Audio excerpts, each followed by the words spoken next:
Kapal Fregat Merah Putih 1 resmi saya namakan KRI Bala Putra Dewa 322. Setelah fregat Merah Putih pertama resmi diluncurkan dan unit kedua masuk tahap pembangunan aktif, konfirmasi datang langsung dari Babcock International.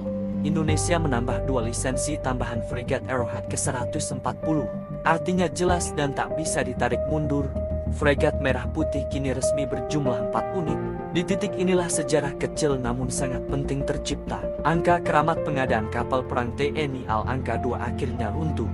Selama puluhan tahun, publik pertahanan Indonesia mengenal satu pola klasik, kapal perang baru hampir selalu dibeli 2 unit.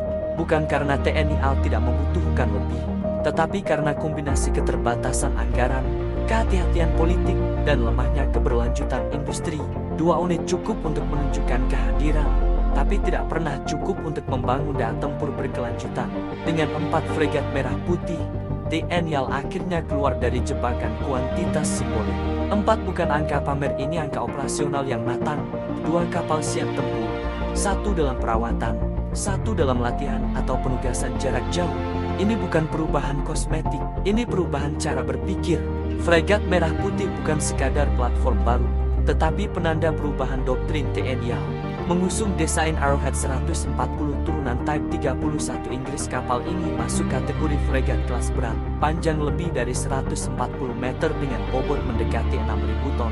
Yang membuatnya jauh lebih signifikan adalah tempat ia dibangun.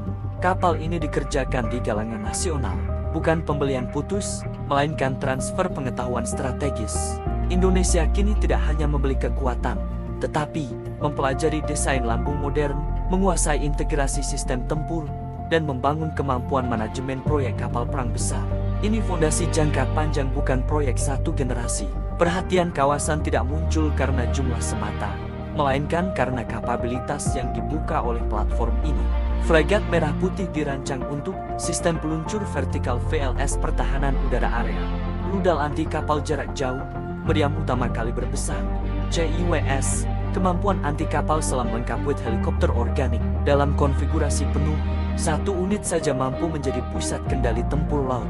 Dengan 4 unit, Indonesia mendapatkan daya tekan yang konsisten dan berlapis. Ini bukan kapal penggembira armada, ini kapal yang mengubah kalkulasi lawan sebelum konflik terjadi. 4 fregat Merah Putih tidak berdiri sendiri, ia memicu efek domino strategis. Publik pertahanan kini menunggu kelanjutan logis, tambahan PPA Brawijaya, lanjutan kapal selam Scorpion, dan realisasi fregat STF. Jika pola 2 unit benar-benar ditinggalkan, maka struktur armada TNI AL akan berubah total. Fregat Merah Putih sebagai tulang punggung permukaan, PPA memperluas jangkauan, kapal selam sebagai penekan strategis, STF melengkapi daya pukul jarak jauh.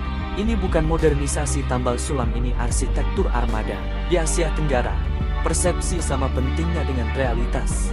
Ketika sebuah negara membangun kapal perang besar di dalam negeri, mempersenjatai penuh, dan melakukannya secara konsisten, pesan yang diterima kawasan sangat jelas. Indonesia tidak sedang bereaksi, Indonesia sedang merencanakan jangka panjang. Ini bukan provokasi, ini pergeseran keseimbangan. Setiap potensi konflik ini menjadi lebih mahal, lebih rumit, dan lebih berisiko. Diplomasi Indonesia pun mendapatkan bobot nyata karena di belakangnya berdiri kekuatan yang siap digunakan, bukan sekadar wacana. Hal terpenting dari semua ini adalah keberlanjutan. 4 fregat Merah Putih membuka pintu lanjutan, modernisasi bertahap, dan ekosistem industri pertahanan laut nasional. Sekali ekosistem ini hidup, ia tidak akan berhenti di satu proyek. Perubahan TNI AL tidak akan cepat, tidak berisik, tetapi pasti. Air laut tetap dingin, namun langkah TNI Angkatan Laut hari ini jauh lebih dingin, lebih tenang, dan lebih mematikan. Tanpa sorotan berlebihan, tanpa retorika kosong, lisensi demi lisensi diamankan, kapal demi kapal dibangun, angka keramat akhirnya runtuh. Dan ketika kawasan benar-benar menyadari apa yang sedang terjadi, Indonesia sudah melangkah terlalu jauh untuk dihentikan. Karena raksasa sejati tidak berteriak, ia bergerak perlahan, konsisten, dan memaksa semua pihak menyesuaikan diri.